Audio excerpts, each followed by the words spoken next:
Yo, we here today with iPower. This is episode 4. We got Dave and we got Elijah, man. And the homie Dave right here. Sir, we here? Yeah, from Alabama. It's a good friend of mine. Met him a couple of years ago in Edgewater. So honored to hear, talk about yourself. Introduce yourself. There's Dave Meall from Opelika, Alabama. I moved around quite a few places, lived in a few states, traveled around, seeking truth. And that's what we're here to talk about today is truth.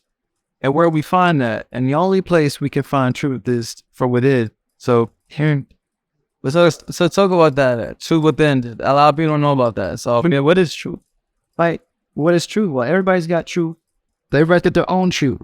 My truth is what may be different from your truth. But what I have found in my own experiences are the truths through my experiences of what has been uncovered through, circumstance, through, the people who have been in my life it's like people, there's these principles that govern this reality. And like when you seek truth, you ultimately will uncover these principles and become aware of these principles. And when we become aware of these principles, it's our job now that we're aware to embody these principles and understand how they are correlating in our reality so that we can use them to our advantage in order to reach higher levels of consciousness. And the way that we discover let me rephrase that. The way that these truths are revealed to us are through, everything manifests from its opposites. So sometimes we go through challenging circumstances or situations that will ultimately lead us into those truths. So what type of principle are you talking?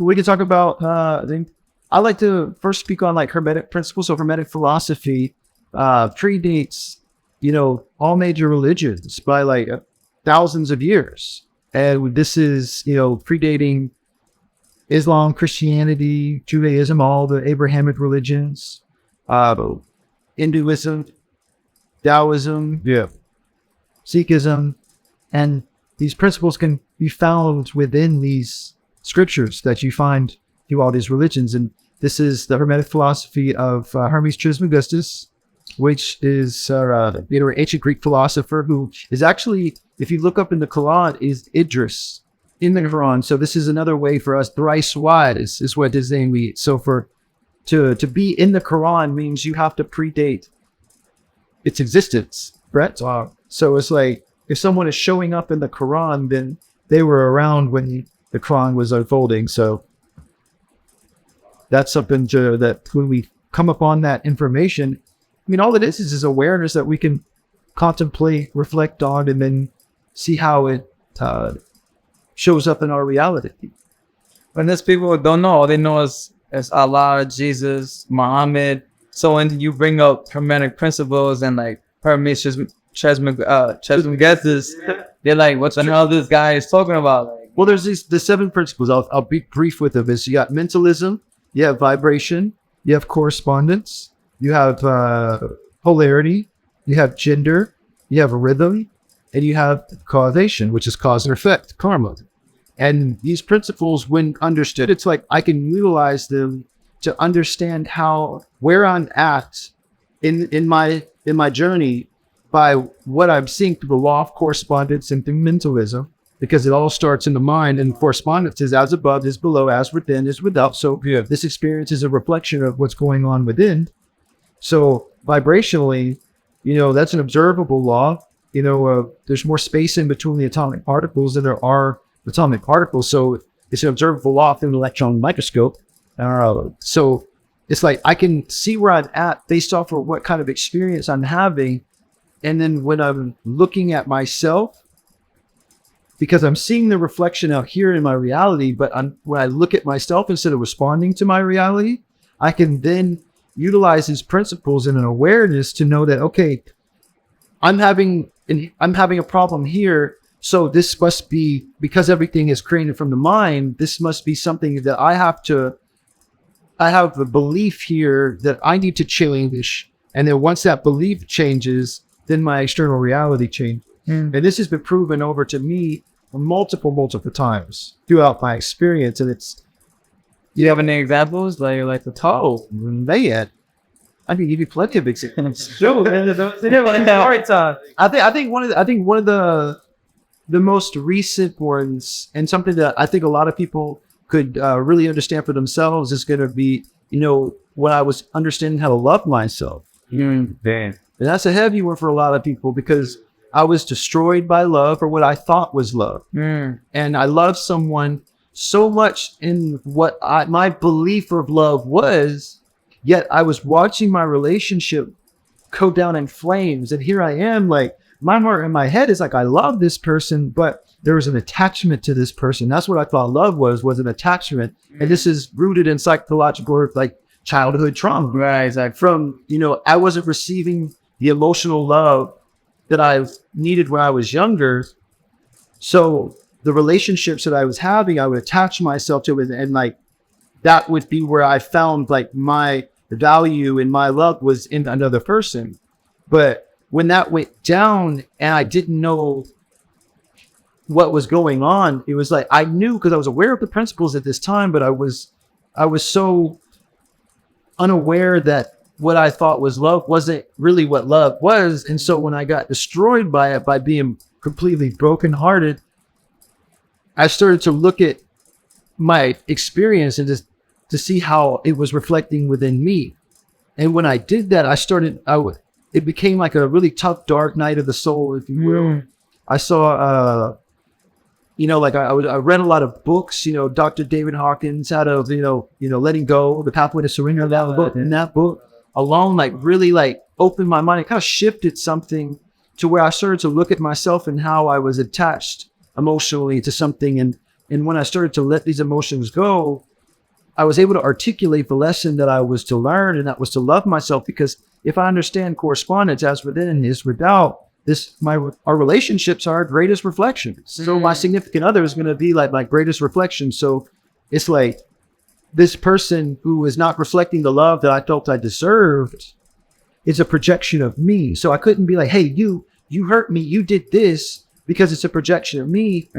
So I realized I wasn't loving myself the way that I needed to love myself. And that was just reflecting, because if I understand that reflection, then if I don't love myself, how can I expect it to be reflected back at me? So it took me a hot minute to really understand, how to love myself. And now, and really it comes down to, saying no a lot.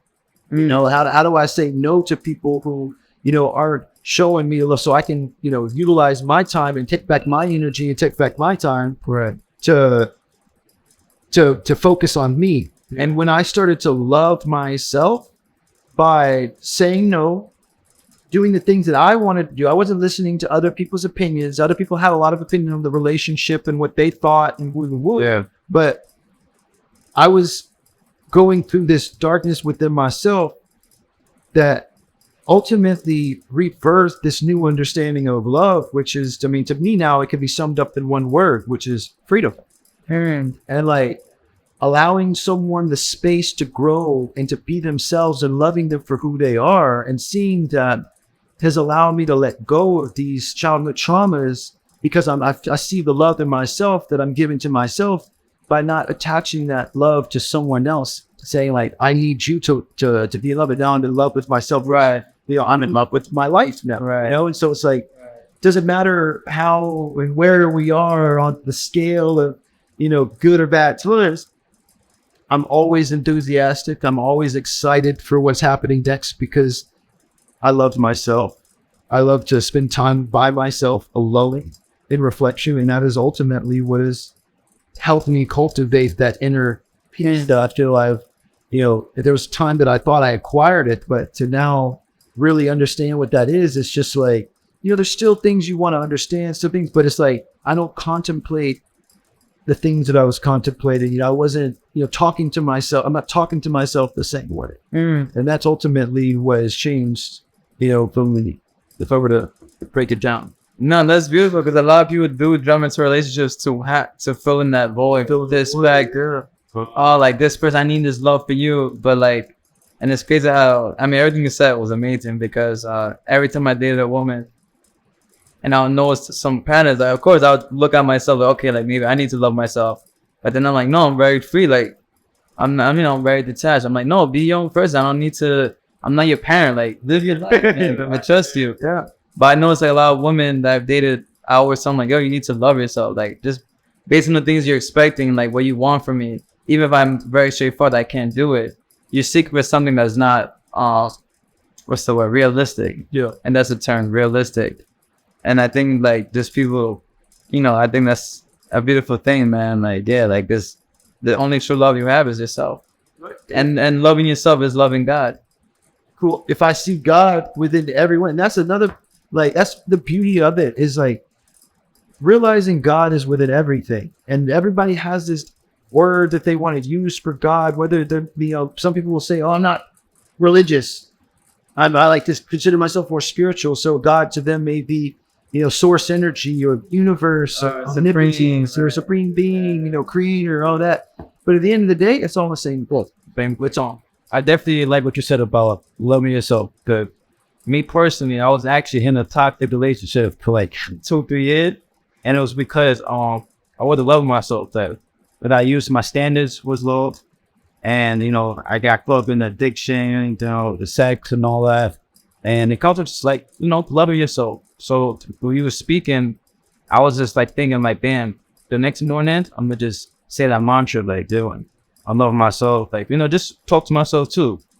It is the way, it's the voice that we have in our head, and how we like play that over and over and over. The things that we say, it's like, if I were to tell you, like, say, you know, pumpkin spice, you know, in your mind on the count of 3 without speaking it aloud, you know, like 1, 2, 3, that voice that said that, take care of that voice. Make sure that that voice is saying beautiful things to you. Make sure that that voice was rooting for you, because that's that's us.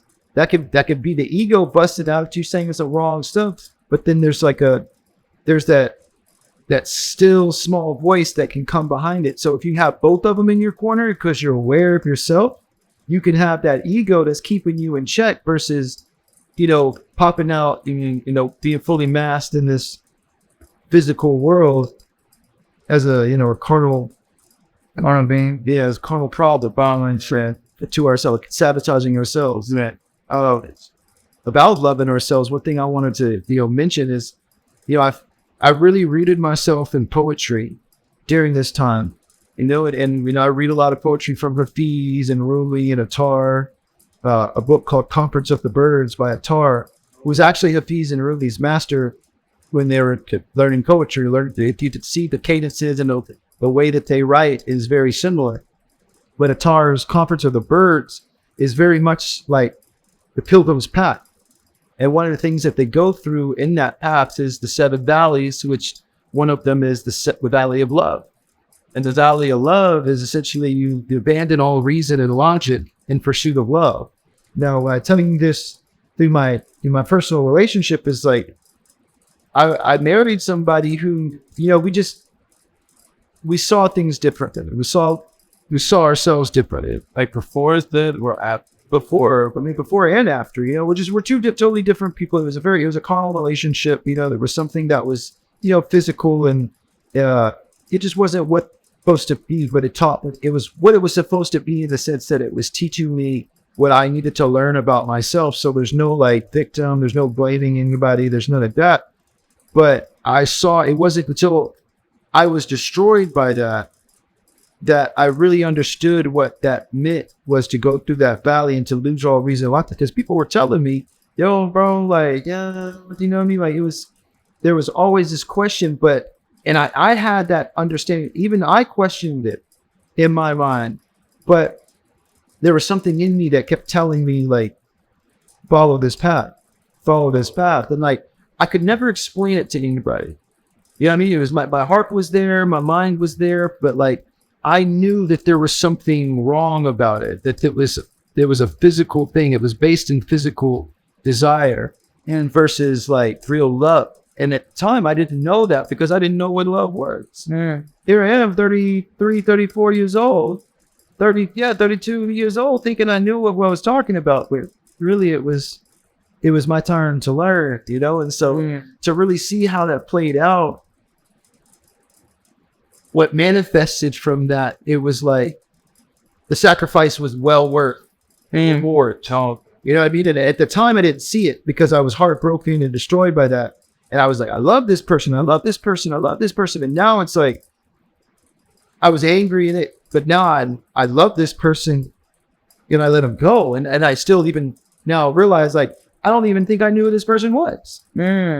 But I could still love them and let them go because what they brought was a very valuable lesson and a very beautiful thing. You know, whether they learned what they needed to learn through the experiences, you know what I mean? That's up to that person. But I took away what I needed to, you know, receive. I received what I needed to receive from it. And from that, I see the relationships that I have with women is very different. And because now it's like, yeah, I welcome you and I have open arms for you. And my love is like infinite. You know, I don't want to change you. I'm not trying to tell you what to do or what you can do. It's like, I like to sit back and allow people to be who they are. And at the time, it's not like I was, because we can bring out these toxic traits like being controlling and jealous. And, you know, we've each like expressed that in various ways. But I never felt like I was controlling or on the outside, but more on the inside. It was a turmoil that I always felt that no matter, even if I didn't respond on the physical level, it was like I was seeing the fear and the anxiety and everything I was feeling on the outside manifest in my relationship, which ultimately it did. So, for the relationship, did you guys thought about it? Would you build like a good friendship foundation? Nope. This went straight into it. It was rooted in him, you know, adventure and just carnal desires. Like for me, looking back now, it was a physical relationship.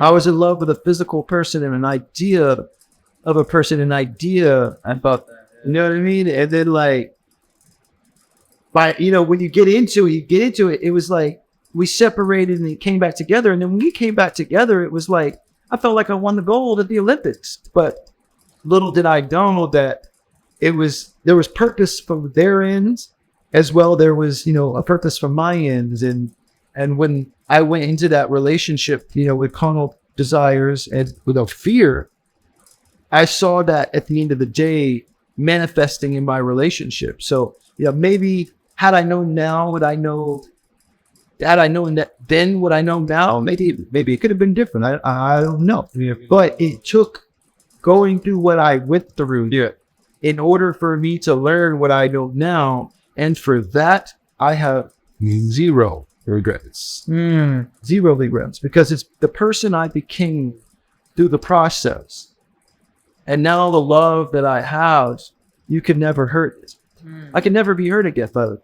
And why is because my love is infinite.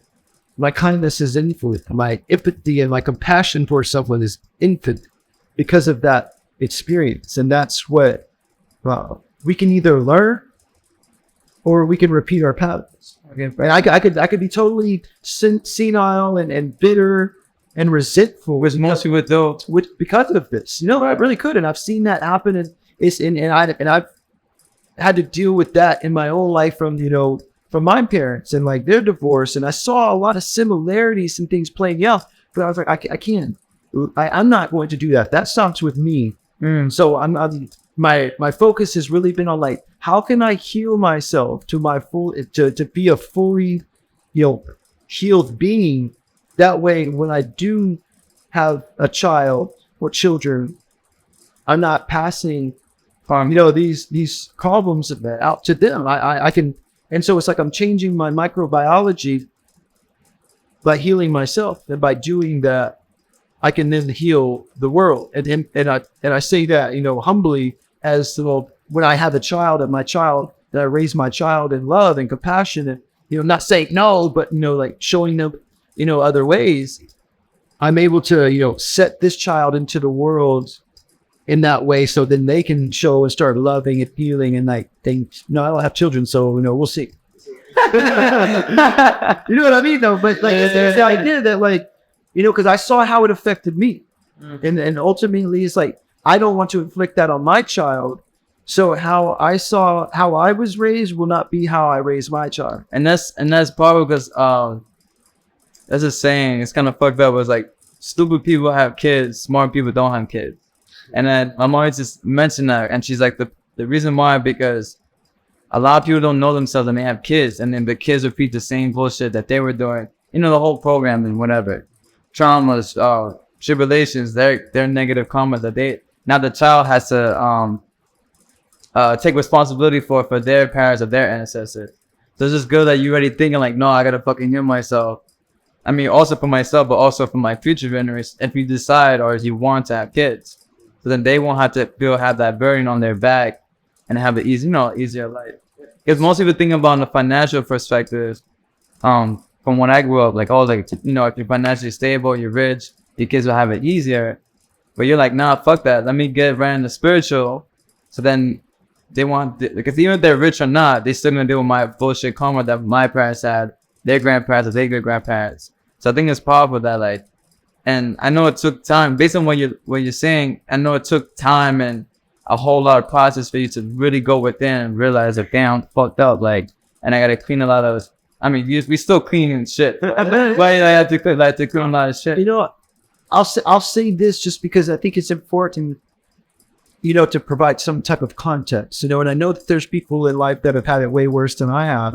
But to come from a place of dysfunction in the way that I've come from, being emotionally, physically, sexually abused in parts of my life, that I can go through, because that's all like psychological trauma. You know what I mean? So it's like, to be in a place of dysfunction to where there's anger and resentment and all of this, and like my mom had to take the doors off the hinges when I was young because I put holes in the walls and I put holes in the doors, and I used to fight.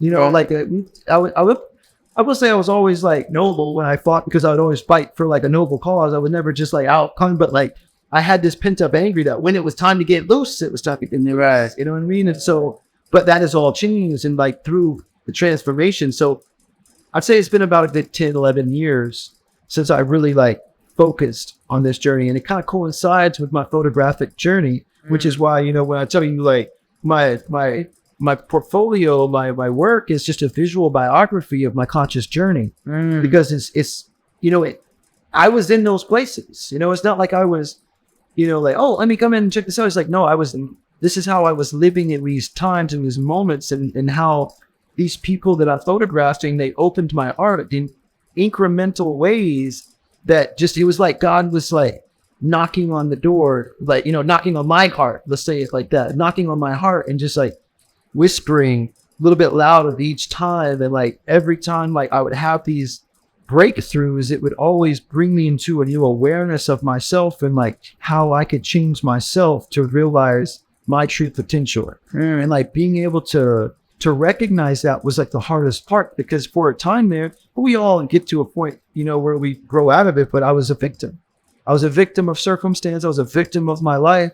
But once I became aware that, it's not there, but here, right, that's when I became aware. And that's like, we all like to say, oh, I've woke. Right? I don't even like that term. I don't even like that term. We live in this woke culture, but it's like, to me, it's like, what's the first thing you do when you wake up? Damn, I'm trying to remember when I was 13. You get to work. You get to work. It's time. I wake up. Boom. It's time to do the damn thing.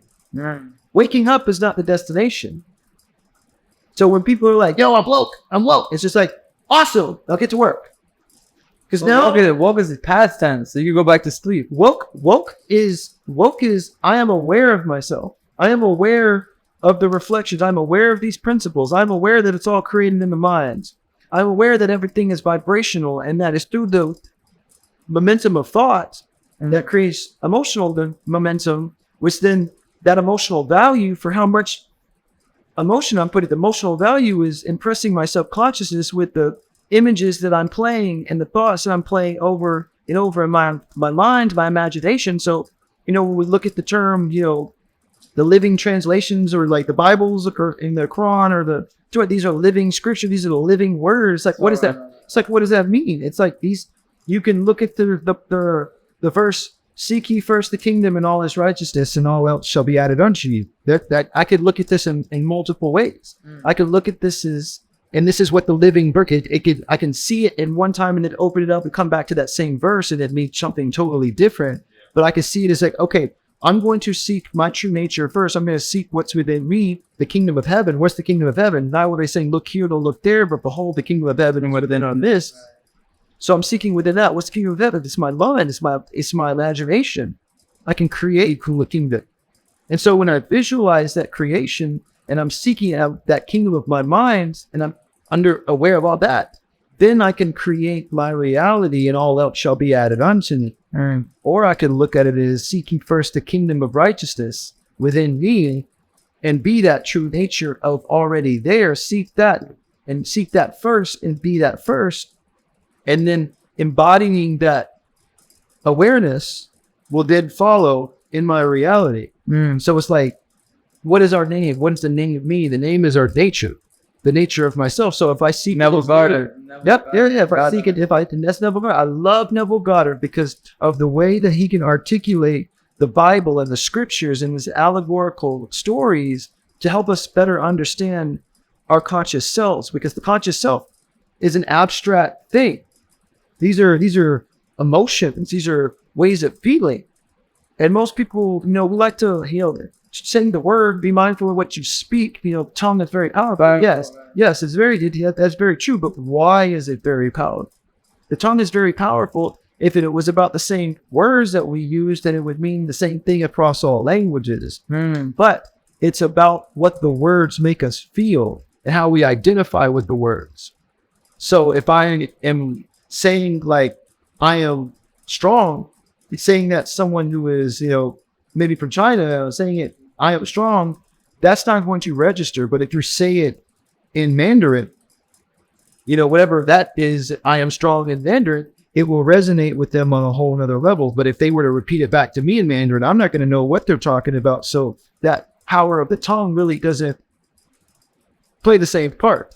But when I am like going into my nature and feeling myself to be strong, I am in the nature. I'm thinking from the perspective of me being strong. I don't know how it does it. It's just the mystery of the universe, but it's like things shift on the external part, or I'll have this inclination or this motive from the inside, this inspiration to train more and to be more consistent with my training. And this is, I almost used to weigh 300 pounds. That's very well. And I weigh like 200 pounds right now. You feel me? I run 5 miles a day. It's like, it's a different state of mind that I've acquired. And it's through understanding these principles, is through seeking truth and not looking outside of myself for it. And I think that that's something that people in the church, people in, whatever extremists in these religious sects, SECTs, as I never say but it's those people who will take things to the extreme, which are, they're calling on things outside of it. Yes. And that's where we find, it could be confusing. Right. And we could see the countless unanswered prayers because people are thinking about and they're praying out of fear versus thinking from and living in faith. I overcame this obstacle or whatever. So it's like different meanings for the strong. Strong-minded versus physically strong. Or emotionally strong. Yeah, that's what I was getting to. Right. It's how we view it. It's how we're perceiving ourselves. We talked about Dr. Maxwell Maltz before in psychocybernetics, but he was a plastic surgeon. He then studied people after their post-op surgery. Yeah, their post-op interview, I guess he would notice how their perception of self increased, after they got their surgery.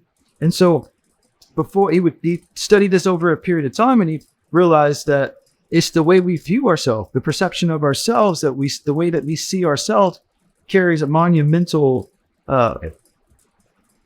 it's important because of how we view ourselves from within is ultimately going to reflect on the outside. We tell people how to treat us based off of what we allow. And this is a lesson that we learn on respect. Man, that was bars. when we value ourselves, because if we don't value ourselves, the people around us aren't going to value us. So it's like when we're coming up short in, financially, or we're coming up short in relationships, or we're coming up short in whatever situation, it's not a Point of the it's a am I valuing myself properly? And this is always an internal, and that's why once we have, having the rules, or the laws and the principles, it doesn't excuse us from playing the game. We all have to play the same game, but it's utilizing these principles and embodying them to understand the game that we're playing, so we can, achieve higher levels of understanding within ourselves before we start point the fingers and then acting like it's not us and this the blame game. Yeah, but as humans, we always like to play victim. Maybe that's something we've been taught, and we always quicker to point the finger, huh? Definitely say We've been taught. That's I agree. And it's always just quicker to say like, no, this guy David did this, instead of like taking full responsibility. Like it hurts. It's kind of ironic. It hurts more for us to take responsibility of our own life and other people that are involved in our lives than to just easily point the finger. Yeah, and then which I like to quote poetry, bro, because it's so, and that's why I feel poetry is so wonderful, especially Rumi, Hafiz, and Attar. Is like you will see the divine through all of their poems, and that is what's beautiful. But Rumi had a quote. It's like, if you get irritated by every rub of the mirror, how do you expect it to be polished? Shit, paraphrase it. And so it's just like, if every time someone's holding the mirror and you're getting held accountable hurts and you don't like it, how do you expect to polish the mirror? How do you expect to polish the reflection you see? If you get annoyed every time the reflection shows you something that you don't like a little fingerprint over here, you want to rub it, but you're annoyed. And that's where like being held accountable, or holding ourselves accountable, keeping people around us that hold us accountable.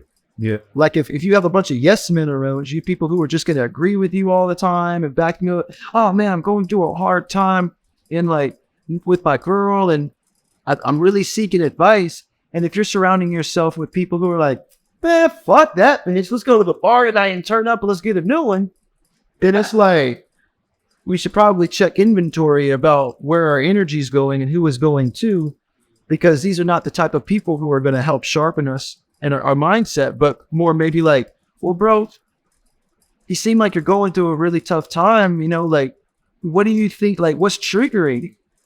Like, what is it that you believe that should be how it should be? Like, why do you think it should be that way? And when you start asking questions, and it usually comes down to like, why? And I have friends, with one of my big bros, Diego Fresh, shout out, love you, bro. Like he likes to, what he does for me is he'll just be like, why? Why? And then when he drew me back to the why, I got to a point where I was just like, bro, I honestly can't even, I don't even know how to answer. He's like, yes, you do. Yes, you do. And I sat there and thought, and he's like, why? And then he like babies me and like, to like, because that is it, yeah. And then it's just like, and then I had this profound, like, even now it's like, I see this, because it's just like, because when it hit me, it hit. And it was just so, oh, bro. See, that's why I love you, bro. That's what that's the type of people you want to keep yourself around. And bro lives on the other side of the country. You feel me? So it's not like I have to be surrounded by people all the time, but just make sure the people that we're communicating with regularly are people who are also focused on bettering themselves in a spiritual way. And I know we all like to say, well, I'm not religious, I'm spiritual. It's like, we're all spiritual. I think just more people don't realize what that means. Because when you start talking God, as soon as I say God to somebody, it triggers some trauma from a religion that they were raised around. And it's just like, calm down. Because a lot of these people in the church are also traumatized and need to be healed as well. And I understand we're all seeking a higher understanding. We all want to know truth. We are all wanting to know the purpose of life. But the facts are, I don't want to say the facts, but we're not really going to know until it's over. Well, it is.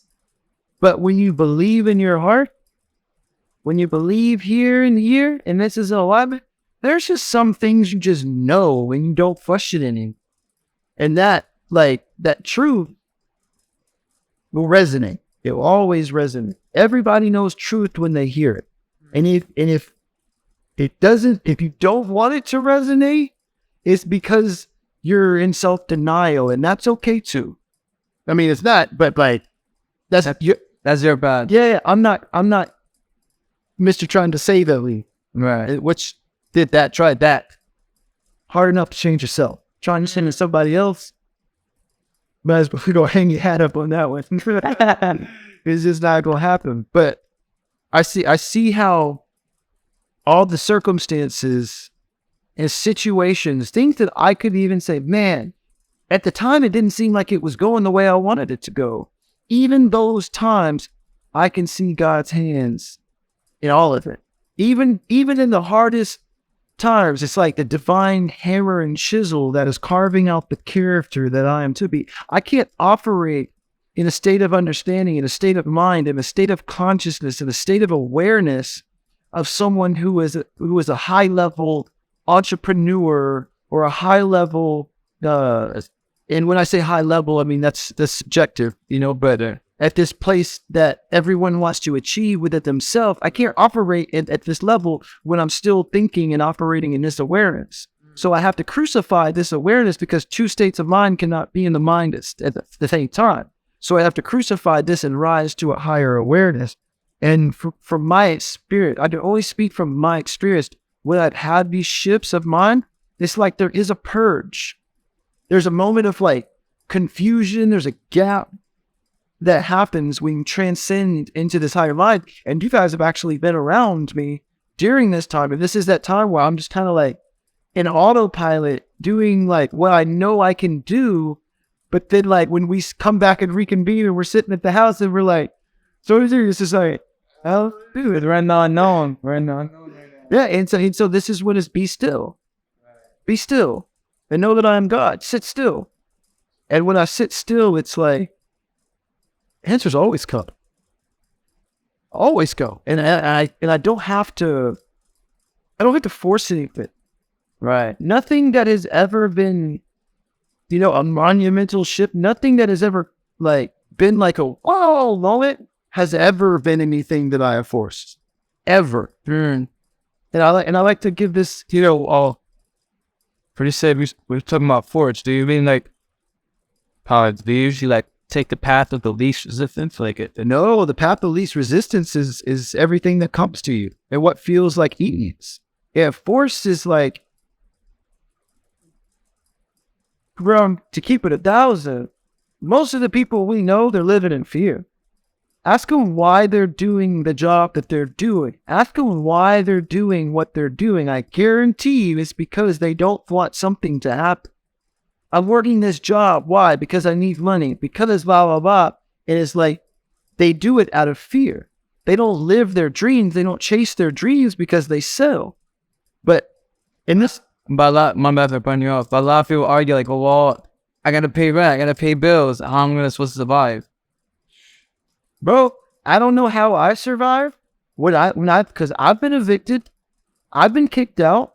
I've been left alone. I've been broke. I've been fucked up. I've been hungry, but what I can say is because my faith in God and in myself has been so solid, and it's like me and God are like this because I feel like I see it, everything. It's like I've been grateful and blessed to, my head has never touched a bench, bro. It's never seen, my nights, I've never slept under a bridge. I've never gone to bed hungered. You feel me? And like, when I tell you, like, there's been times where it's like, I don't know how I'm going to eat today. And then things happen. And when you live in that faith, that's when you see miracles happen. And I can't speak for anybody else. So like when they're going through what they're going through, yeah, I get it. Gotta pay rent, you gotta do this, but where are your values? I always say you got kids, you gotta keep a roof over your head. But what is it for you? What do you do? What do you want? What is it for you? Because I can't speak on that to somebody else. My path is my path. So I've let everything go. I've let my physical world like fall at my feet. But that was my choice. I could take a job. I could be working and doing this, that, the third, but I chose to allow God to provide to me. And for that, I've made and you could say it's sacrifices and all that, but what I've been able to do for myself in the time that I've allowed this to happen is I've learned so much more about myself during this period of time where I've given up what I thought my physical world should be, where I've given up living within this system. I've learned more about myself, and I've elevated so much more about myself that the blessings and the material things, I don't have the same values that I used to. I don't value the same things. I value more human interactions. I value the relationships that I have. But everything seems to fall in place. Exactly. And I want to be vulnerable too, bro. So like, I'll even talk about the situation we're in. And go there. Because I think that's important to understand, because it's like, it's not, we can sit here and talk like everything's figured out, or like, oh, I know this, I know that. I don't know what's going to happen tomorrow. I'm not a, I can't tell the fact. Yeah, it's just, this is not what it is. But what I can do is I can look back at the patterns of my own life, and I can see what has transpired and what has taken place in order for me to get to where I am now. And seeing how that I can connect those dots, I know I'm exactly where I'm supposed to be. Because who's to say that this interview, this situation right here, isn't the very beginning of a trajectory that goes upwards? I mean, it's all been upwards since. But to what heights next? And I don't know. We're just in the now. I'm just in the now, right? Tomorrow I could be out on the street, but I know at that point something is going to shift, and I will go exactly where I need, because I've seen this happen too many times in my life. And this is where, like, this is a path that is not for the weak. Straight up, it's not. There's no promise of good times. It's not a promise of like everything's gonna be smooth sailing from here. It's crazy how you said that, because everyone always talks about the prophets and trying to live like them, but they went through a lot of shit going for God. Like, if you read the stories, like Elijah, David, all these guys, like Daniel, Everybody's testing. everyone went through shit. Like, they literally was casted out. They fucking, I call them anti-believers. People weren't for God. They try to kill them. Like, they had to escape, go in the desert, like, hide out. Muhammad too had to hide in the cave. Like, yeah, they all went through it. So it's just crazy how, like, because you said in the crib, he was like, the other day, he was like, yeah, but people talking about God and but like, when it's time the fucking that faith that test for God, people get shaken up. Like, People quit. They go back to comfort. And that's the thing, is like you lose everything in the path. You will lose everything in the path. Like, it speaks on that. Like, it does. Like, you leave your family, you leave your parents, your child, you leave your wife, bro. You can't come through the fire with stuff. What? It's easier for, it's easier for a camel or whatever to get through the hole of a needle than it is for a rich man to go to death. He's like, why is that? Why is that? Because we place, as human beings, we place so much value on these physical things that are ultimately worthless, not realizing the riches that we have with it. Because it's not about what can I acquire. I don't have a lot of things in this material world, this world, because that's not my focus. My focus is rising in consciousness. My focus is rising in awareness in myself, so that I can spread that light to other people through conversations like this, through the micro compassions or simple acts of kindness. And when I have nothing, when I can see who I am with nothing, but hit truth forward. I know who I am when my back is against the wall. Parents. I know who I am when things aren't going my way. I know who I am when I'm betrayed. I know who I am when the world is against me. And I sit in, because it's a reflection of me. It's all a reflection of me, but this is like the prodigal son. You know, you go out into the world and you fumble. We're trying to figure it out. You have this system of beliefs that we inherited from our parents, and then we want to rewire. Well, what do you have to do? You got to pull all the fucking plugs. And now we're crazy for a minute. Crazy. I've lost myself. I'm mad in this world. And to me, how people perceive that, to be quite honest, bro, I don't care. You know, because they persecuted Jesus. That's symbolic. You know, people are going to look at you. He's got God in him. Joseph, he was betrayed by his brothers. He was betrayed by, he was sent to slavery. Put into slavery. He was sent to prison.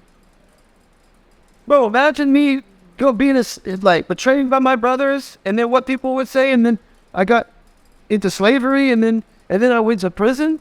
What was he? But then what happened? Pharaoh, the king, placed him second to himself. And sometimes you go be in prison before God brings you right up to the throne. But it's like, who are you on that path? Who are you to your brothers?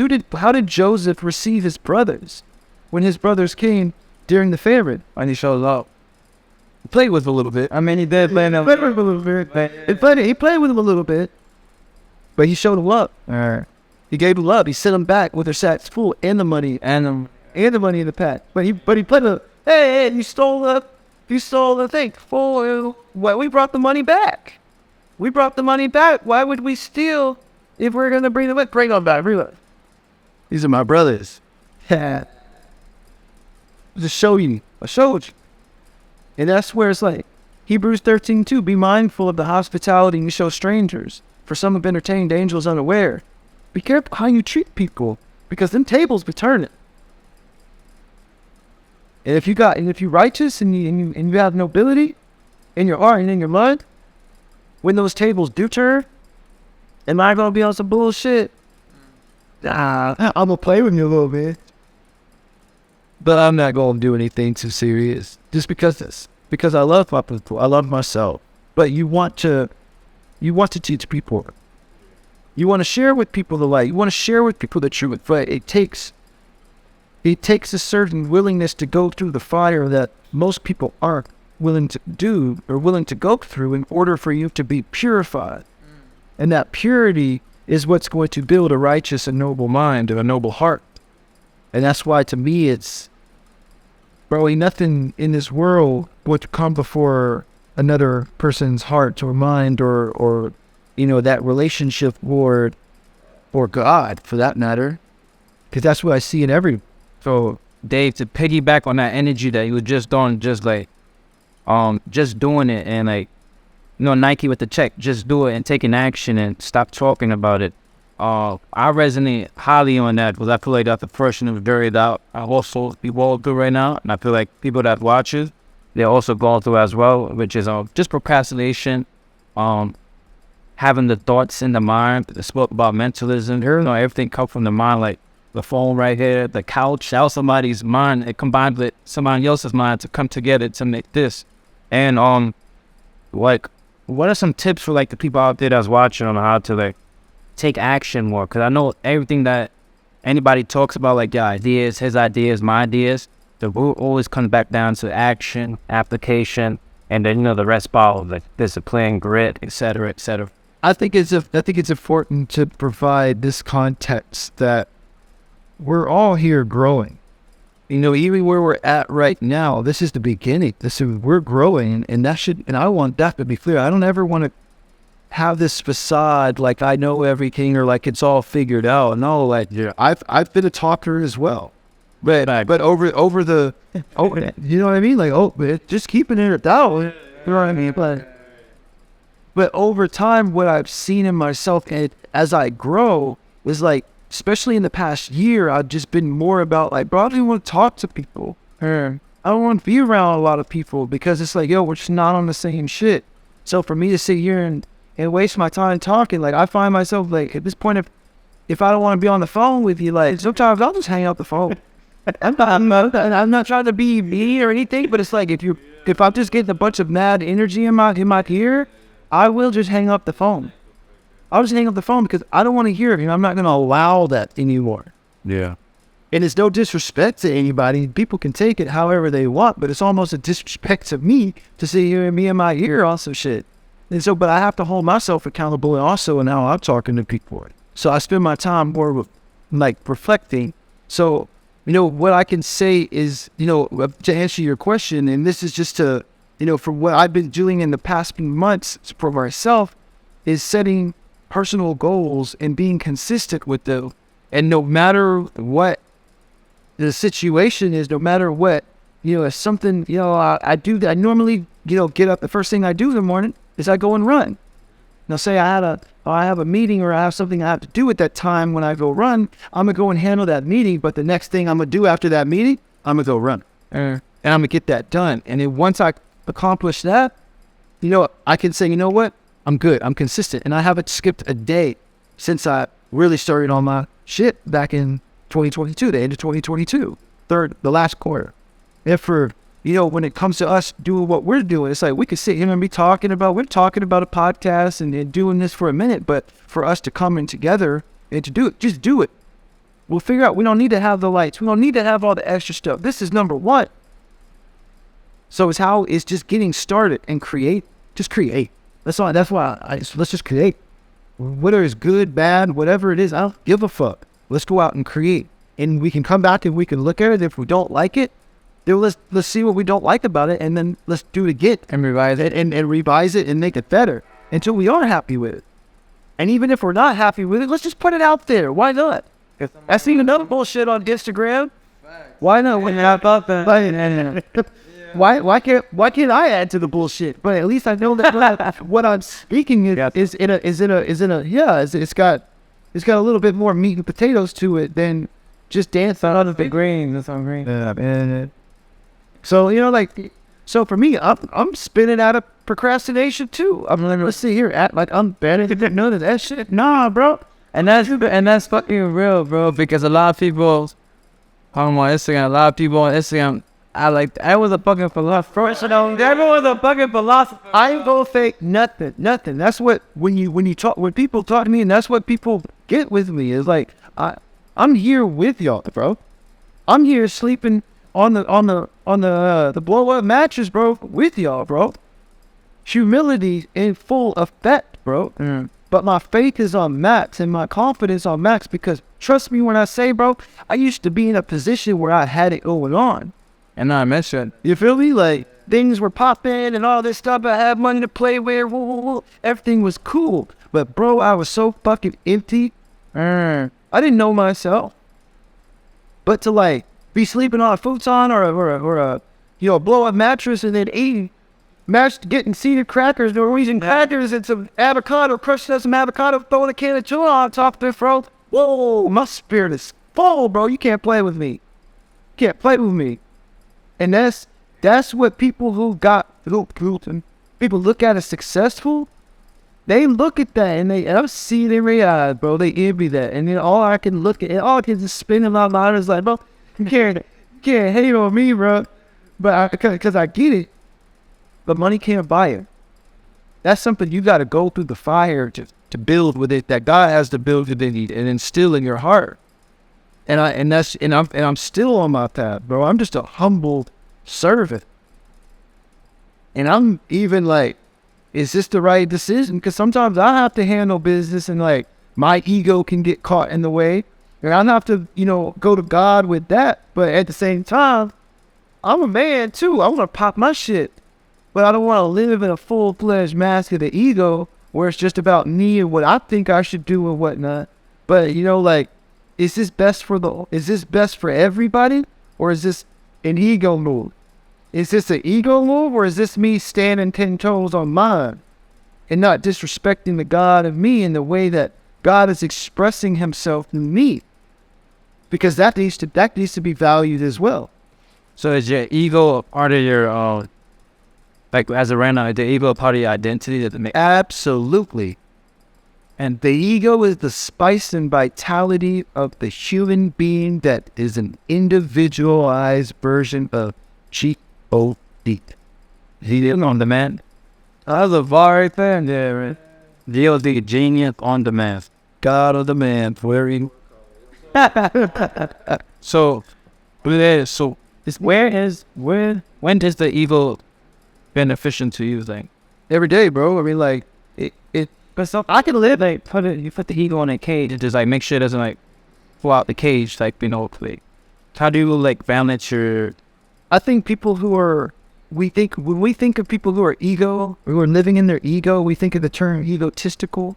Now, like, what are certain traits, what are words, key words that we can use to define people who we consider egotistical? People great arrogance. Yeah, arrogance, cocky, narcissistic. Right. And what do people like that tend to do? You know what I mean? They tend to be people who, don't respect other people's boundary. They're kind of belittling.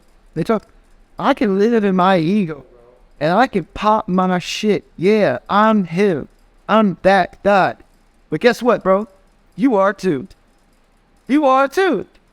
And I'm not tearing nobody down, bro. I'm going to do everything, and I'm going to pop my shit, and I'm going to build the people around me up. Hell yeah, I'm the motherfucker, bro. Let's go be the motherfuckers together. I'm not in competition with you. I know what's meant for me is for me. And what is for you is for you. And how I can help serve you, I'm helping serving myself. But then when I start seeing you like, oh, this is the me, my, and I team, then I'm looking at you sideways, and that's where it's like, okay, word, ego might be popping out a little bit too much there. So if you want to come back on the we, they team, I'd love to have you. I'm like that was very thing I like that. So Dave, how do you balance operating on like an emotional state and a logical state? Like, do you know when to switch gears between like automatic and then switch to manual, or how do you is there like a certain rhythm to it, or like method, or do you? There's no method to the madness. It's a play-by-play moment thing, because I find you're like, I'm a human being.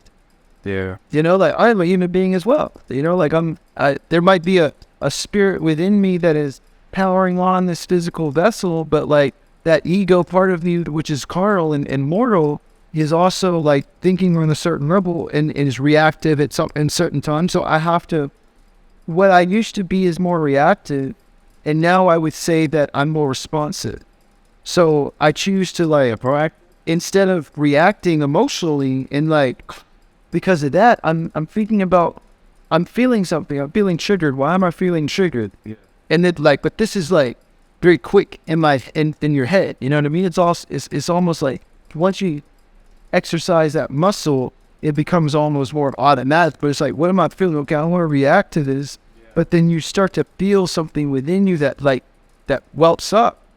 But then I don't want to be I want to be responsive and not shut myself down. So it depends on the circumstance. You know what I mean? If somebody's, triggering me in traffic, I just, I let it go. But if it's something that is like, it requires an immediate response, then it's like, it's always great to take a moment. It's like answering a question. It's always great to take a moment just to breathe and really interpret the question internally and then respond versus blah, blah, blah, blah, blah. And just without no space in between in the question and the answer. So, I mean, it's a moment by moment thing, and there's no real, like, I don't want to say there's no real formula, but it's like, I don't have that formula because I'm playing the game too. So things trigger me, and to say like, oh, it's this way, you got to do it this way. It's a very subjective response. It may not work for you. And, you like, it's an abstract thing. So you have to figure out what works for you. And that's through like, why are you feeling what you're feeling? And that's, dissecting the emotions. I think part of the path is really being able to identify all the emotions that you're feeling, so you're aware of like what that is. Like, what is that emotion that you're feeling and why? Because if I can identify that and understand why I'm feeling it, then I can take action to shift it. Because I can conjure these emotions up. Polarity, there's hot, cold, love, hate, near, far, up, down, inside, outside, physical, non-physical. So if there's something that's making me feel jealous, so there's something that's making me feel angry, well, I know if it's all mentalism, then it's like, okay, if I feel this right now. This person told me this, I'm feeling jealous. Well, to the lot. What's the opposite of that? secure. Okay, well, what makes me feel secure? Why would I feel jealous? Because maybe I don't feel secure. Well, why do I have to feel secure? Because and then when you start to dig, it's like you got to do that on your own time. All that. But here you're just constantly you're going back and dissecting yourself. But this is all like the internal work, the shadow work. Yeah. But it's like you have to do that in order to understand the emotions. If you can't articulate the emotions that you're feeling, and when you're feeling it, you can't identify it, then it's going to be challenging for you to really like not be reactive because you don't even know why you're reacting. Very exactly.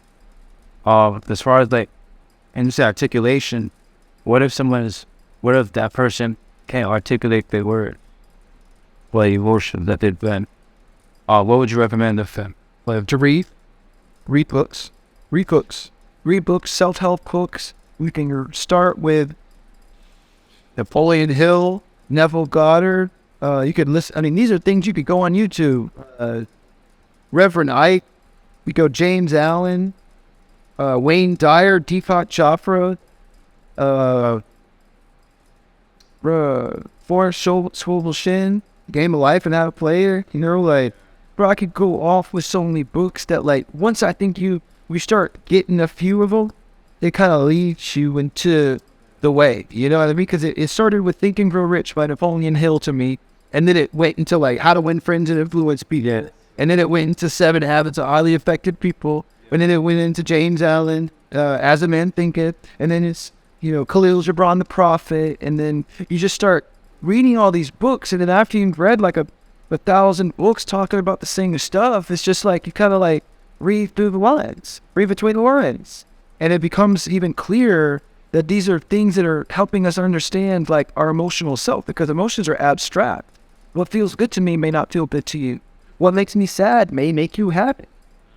You feel me? So it's like each individual like journey that we have to go on individually. Like I can't walk it for you. I can't even tell you how to really do it. So that's why it's like there's only so much I can like walk you through, or ultimately you have to be the one that does it. I can tell you, hey, you gotta eat chicken this many times a week, you gotta lay off the carbs, you gotta make sure that you're exercising. Here's the exercise routine. It is a great exercise routine. This is how I got my 6-pack and blah blah blah blah blah. But you still have to do the exercises, you still have to meal prep, you still have to cook it, you still have to do all that. I can give you all that, the awareness through books and things that I've read. Here, go read this book, go do this. Right. But until you internalize this and do the work, it's just kind of, it's no. Wow. It's actually funny because for my emotions, I actually read a study last year how I'll pull it up later, they please out to see it, but there's a study where they say that we fluctuate between 27 different types of emotions. So we go from this state to this state to this state. And I think what you touched on earlier is very important to go back to the why. Why am I tripping? Why am I feel like this? Go back to the root. It's like planting the seed. You got to go right back to the source, see what you're doing there, and then you can operate better. Because I feel like, for example, for me, sometimes when I get emotional, but like self-love as well too. Self-love, emotion, fixate. Most everything does. That's the funny part, is like most problems that we deal with are going to go back to self-love. Because it's what reflects. Yeah, right. So reflection the most. So Dave, as you spoke about self-love and emotional responses, I definitely like the way how you spoke about just going back to the root of the emotion rather than just like being impulsive about it. As I mentioned earlier, like for me sometimes when I get in that emotional state, I start buying like cereal. It's like feel that pain or that emotion. I'm like, and it's funny because it's kind of like the rites of passage, because I got two choices, right? I either get the cereal, the easy way out, and just get the cereal, mild enough, it feel the emotion up, not go deep in. Well, the second one would be just to like, let me just go through this painful thing. Let me feel the burn real quick, and let me see how I feel beat after the other side, after I finish it. And it just goes back to that self-love. Yeah, like I feel like once you love yourself, rejection ain't nothing to you. Like the ups and downs ain't nothing to you because you already love yourself. You got your foundation set, and that's something I just been going on since I moved to like Miami. Self-love. I guess once you love yourself, like we could tell you what, like it goes back to your value. Like I'm charging this price. Like I love myself. I know my words. Like me and Mountain Cape is $50 up. This is my price and stays on it. To somebody else with that money was gonna come. Like find mine out. What you accept, you love? Yeah. So I mean, I've gone through that. You know what you're talking about with cereal. I love cereal. Fruity Pebbles, yeah, granola for me. I've been going stuffing for Fruity Pebbles, bro. And but it had to do with my relationship with food. And whenever I would feel a type of way, I want to eat, and I would binge eat. Because it was just like, I could sit and I could just watch movies and just wallow in my pitney and bullshit. And I'd be eating the big ass bowls, bro. It's not even like I have them on the bowls. I'm talking like mixing bowls. The biggest one, I mean, you just pour that whole visit there, go in, ice cream, cookies, the whole mess. And but like you're saying, comes down to self-love. If I love myself, why would I treat my body as such? And it took me a long time to really get more discipline on that, bro. Yeah, really get discipline in that. Because like I told you, I was weight 300 pounds. So to be in this position where I'm looking in the mirror and I'm like starting to cut up, it's like, it took me a lot. But now that it's like I love myself in a whole new way that I have to take care of myself. This is where discipline comes into play. I mean, I've lived an undisciplined life for a very long time. I was drinking and smoking all the time and, not treating my body the way that I need, allowing people to disrespect my boundaries and walk all over me. I wasn't valuing myself. I wasn't loving myself. And it took a lot. It hurt to really get myself even in a mind where it was like, damn, I have to make a change because I want more for myself. So it's like, I don't want to take on all, I'm going to change my life so rapidly overnight. It's like, nah, one thing at a time, one day at a time. You know what? I'm going to take this day and I'm going to make sure I walk a few extra steps. I'm going to walk a mile, because it started at 1 mile and then it went to 3 miles. Then it went to 5 miles. Then it went to 5 miles, maybe once or twice a week. And then it went to 2-3 times a week. Now I'm every day. And now it was just saying, I want more for myself. I deserve more for myself. I see all these other people living in this type of place and having this type of thing and they don't seem happy. Why? Because there's something in here. And to be here and to focus on that and to understand that that's what I want. It's like nothing can stand in the way because I don't want any. What else do I want right now? You know what I mean? Like I'm not. I wasn't living in comfort. This could dad. Yeah. What do you want to late? I wasn't living in comfort. So I took that opportunity. It's like, well, if I'm not living in comfort anyway, then I have to do something. So I focused on myself and changing it. Honestly, I forgot where I was going because of the click. How did I say? All just we fought him all. Wait, what was? She said the last thing said people live in high places and yeah, and they look miserable. But you don't want to let that up, and he's still able to meet. It's just I had to realign my values. That's what it came down to. Was like, what do I value? What do I want? Because I didn't know what I wanted. And sometimes I still question, like, what do I want? What's the end goal? I have. There's a whole bunch of things that I want to achieve or I want to do in this physical life, but it's like the purpose keeps changing and it keeps growing and just adapting as I'm, experiencing myself or on higher levels of just myself. Like, I want to get myself and my body into a certain place. No, okay, I want to get my mind into a certain place. Now I want to start helping other people, but we can't even be a light for other people if we're not able to fill ourselves up. So. Because I've been in that where it's like, I think I'm in a place, but I'm pouring from the empty cup. And then I get frustrated with the people around me and it just becomes and then I find myself back at square one because I just get frustrated. And I did that a few times. Lost the weight, gain it. Lost the weight, gain it. Lost the weight, gain it. There's now rhythm. There's now one in the laws. Law of rhythm, universal law. Yeah, but I mean, the whole point of understanding it when blind, I wasn't understanding the rhythm that I was in and the season that I was in and how I can best utilize the season in order for me to grow. Because even with the pendulum swings back, I at least want to know that I'm in the backswing and how to utilize this season to where when it starts swinging forward again, I have the momentum of that.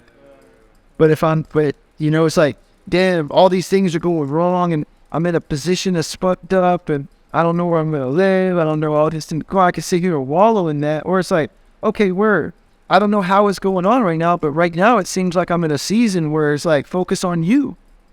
Focus on getting yourself in a position mentally, physically, and then everything else is going to come because it's like, and that was something that one of my homies, Justin, has helped me understand even more is that like, when I focused on me and my physical self, it's like, you're going to gain confidence. You're just going to gain confidence as you get fitter. Right. And also it's like, when you train hard and you're eating healthy, you're going to see the changes and that's going to affect your mentality. And then it's going to make you want to do it. And it's just going to affect every aspect of your life. But if you don't have the discipline to even start with the first step, then it's like trying to do 2, 3, 4 things at a time, bro. You're hanging yourself. Right. And to add on that, actually, like it creates a ripple effect with everyone else around it, your family, your friends. Like, once they see one of your stuff, they're like, damn, I could do that too. I could try a little bit, So sometimes, I mean, that's the goal. That's always the goal. But as we all know, there's some haters out there. Let's put it. And you can't let those haters but haters are our motivators. We can't let the water on the outside get inside the ship.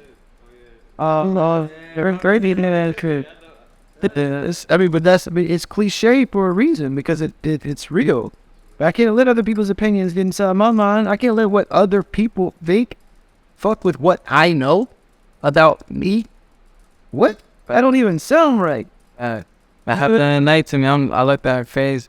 But we've all allowed that to happen. It's crazy. But I think we get to a certain level of awareness when certain things start to it's like the base level of understand. You get to a new, awareness, and it's like, once you get to a certain awareness, like, there's just certain shit you don't do anymore because I'm aware what it is. Like, I'm not like at 35 now in my level of understanding, and it's not against anybody that does drugs, but like, I'm not interested in trying drugs.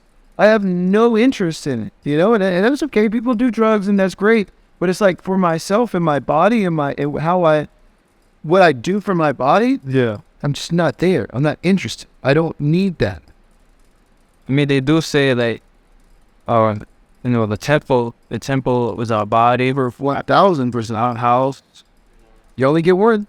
We only get one. In this realm, I might get 10 cars in this lifetime, but I only got one body. And people are so focused on how they tricking out their car. What cutting out the bodies. What they do, they wrapping their car. They're wrapping their body, man. Kind of like, what I want to do, what kind of wheels I got. Yo, we can't you should do that with your body. And it took me a long time to get that. Like, this is, bro, when things, it's like, sometimes I wasn't ready for certain shit. The Quran could have been delivered to Muhammad in an instant. It didn't just happen over one day. It would happen 23 years. Imagine getting everything that God needs us to understand in one download. Blow our fucking mind. Yeah, I think I'm right. Yeah, we could comprehend it. Yeah, it'd be this chip days. Bro, it was what we become in the process. We are sculpting out ourselves through the time. The positions of hard times shifts our minds into a state that helps project us into the momentum we need to reach higher levels of understanding and awareness of ourselves. But if we're constantly looking outside of ourselves, pointing fingers, not holding ourselves accountable, lacking discipline, slave to our carnal desires, well, we're not getting nowhere. And there's people out here that's doing that, not thinking not anything of it. And is that why we constantly keep reincarnating? What's your thought process On reincarnation? Shit. Bro, I don't know. For me to even try to act like I know, bro, I like, you know what I mean? Like, keep it a stat. Good. You know, like, I like that. I don't know. As simple as that. Can I sit here and say, like, do I think so? I mean, when a baby is born, a person was dying. Energy is neither created nor destroyed. It has no beginning or end. Right. You know, like, I don't know. I can imagine when people say, "Oh, well, if there is a God, why is there so much, suffering? Why are babies raped and murdered and people are starving all over?" Well, I don't know, but here's something to chew on. Who's to say that the person that raped the baby, when he died, he didn't come back as a baby who got raped? So he can live out that karmatic. He can live out that karma and experience that. The people who massacred people in these parts of the world, who's to say that they didn't come back as someone who is now living in complete destitute, who is living a very hard, trivial life? Someone who lived in such excess and greed isn't coming back to learn the lessons of compassion and giving. Yeah, I don't know. I don't know, but it's something to think about. And so I use that to just live a good life, man. I see God within every single one of us. Hafiz, I love Hafiz. He's got a poem. If God invited you to a party and said to you, "Everyone in the ballroom tonight will be my special guest," how would you treat them then? Indeed, for Hafiz knows that there is no one that is not on their bejeweled dance floor. And you understand what I'm saying, And it's like, when I see God within everybody, I'm going to treat you as such. Yeah. I'm not going to treat you any less than God. When I understand these principles, I would be mindful of what I'm putting out in the world because I understand causation. I understand karma. I understand what I put out into the world I will receive. So it's like when you reach certain levels of understanding, which is just like an onion, I mean, like it's never end. It'll never end. We'll always be students, but we could also be educators as well. And then, it's like I need other people. I'm very good at like talking with people. I've noticed this. I'm very good at having conversations with people and kind of finding out people's shit. Yeah. And like seeing their patterns. And it doesn't take me long. All I'm like, for real, give me 3 months and I can tell you a lot about you. Not about, I don't care if, is that about your personality or certain things, I mean? I could see soul level issues and patterns that need to be understood. But when you start holding up a mirror to people, they don't like it. Nobody likes the mirror to be held up, especially when somebody else is doing it, because they don't want to hold themselves accountable. But for me, it's like, I need that. So it's like, I can do that for other people, but there's humility because I also need that for myself because I'm looking out these odds. Man, I need people who are at higher levels of understandings of themselves to look at my bullshit, right, and be able to tell me when I'm acting a fool.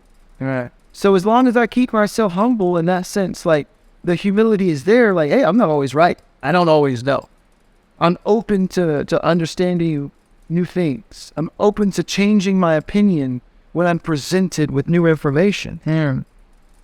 We should never stop learning. But once you create a glass ceiling for yourself by saying, this is what it is and this is it, and I'm not, I don't care what you have to say, you live your life and you believe what you want to believe, but this is it for me, bro, go ahead and hang it up. It's going to be hard to grow past that. They're right. But you just reminded me of two things. The first thing is goldfish, for not in the environment that they live in, how they only, I mean, I guess you gotta say that. Yeah, you can say that too, but the first thing was like, I heard a saying, they said that when you call yourself the master, that's when you start learning you. I understand. If I was talking to somebody about this the other day, it's like, nothing is like, sounds more silly to me than people who declare themselves kings. Oh, for people are talking about, oh yeah, I'm a king, baby, I'm a king, baby. Who the fuck just declares himself a king? You're not a king just because you declare yourself king. You're not a king because you got some money and a Rolls Royce and a mansion. It makes you a king. What makes you a king? Well, what is a king? A king is a leader of people. He's for the township. He's for the people. The king is someone who is looking out for the greater good of his people, who's willing to sacrifice for his people, for thriving of his community, of what he's a king over. Because without the people in the village, or without the kingship, or without the people he's being over king, there is no king. So it's like, a king is someone who is a man of the people. A king is someone who is making personal sacrifices to help elevate the group, to help elevate the village, to help elevate the people around her. A king is someone who is compassionate, who is someone who is empathetic, who is understanding, who holds higher values and qualities of character than just a normal person. What is a normal person? We can get into that a whole nother time, but like, you get what I'm saying. So what will be the difference between a king and an emperor? 2 words. I don't know, bro. Like, honestly, I don't know. Grammatics. I don't know grammatic, like for grammar. We could sit here and look up what's a king and what's an emperor.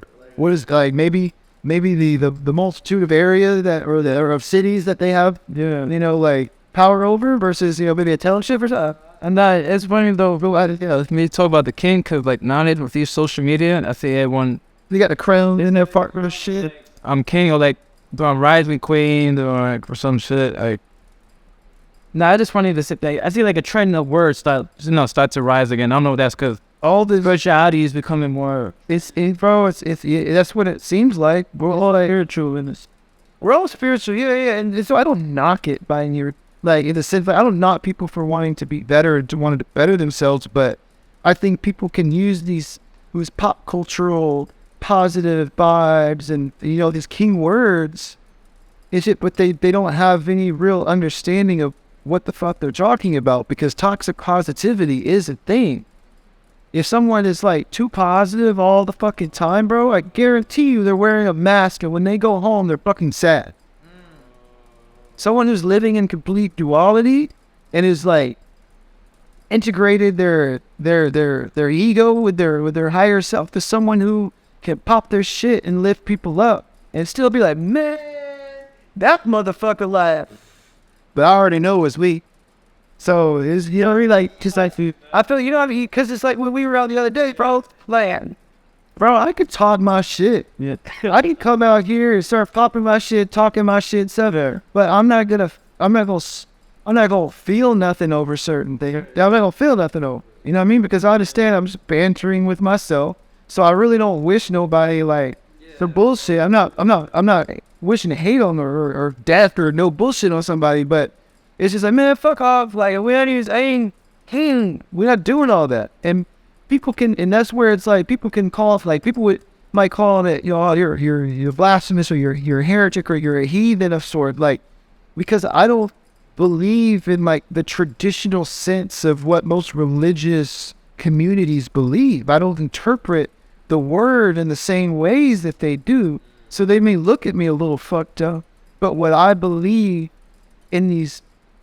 books is helping us understand how to live a higher conscious life.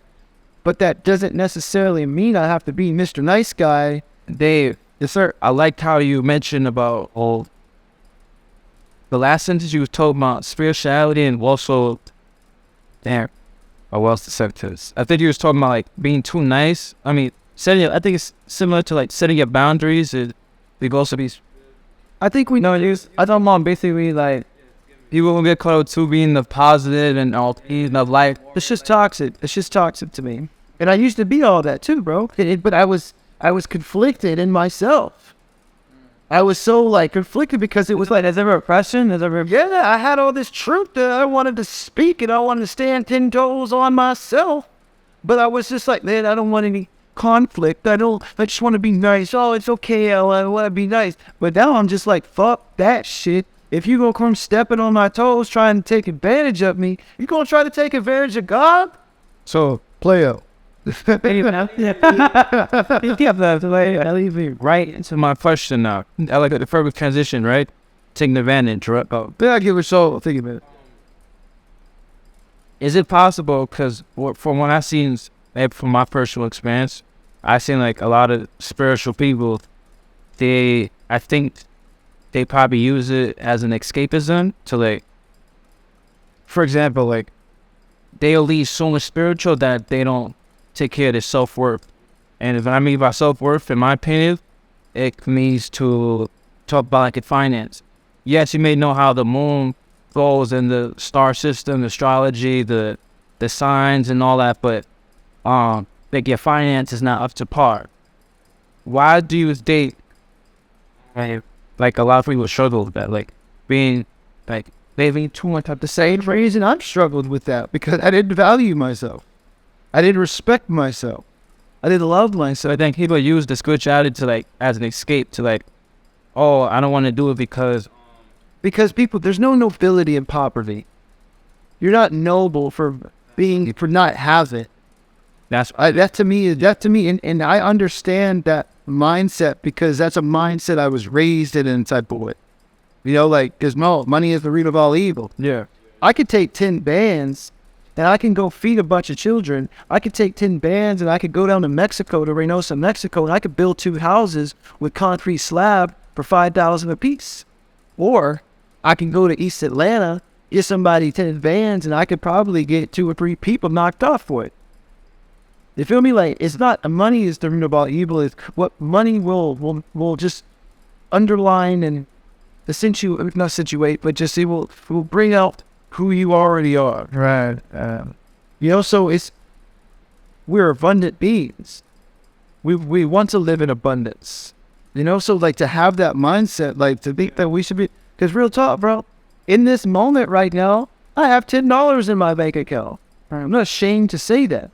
That is something, because it's something that because I'm realizing a lot of things now, and I'm seeing, and that's why when we're going and we're having this conversation now, these are experiences, these are shifts that are taking place right now in my life.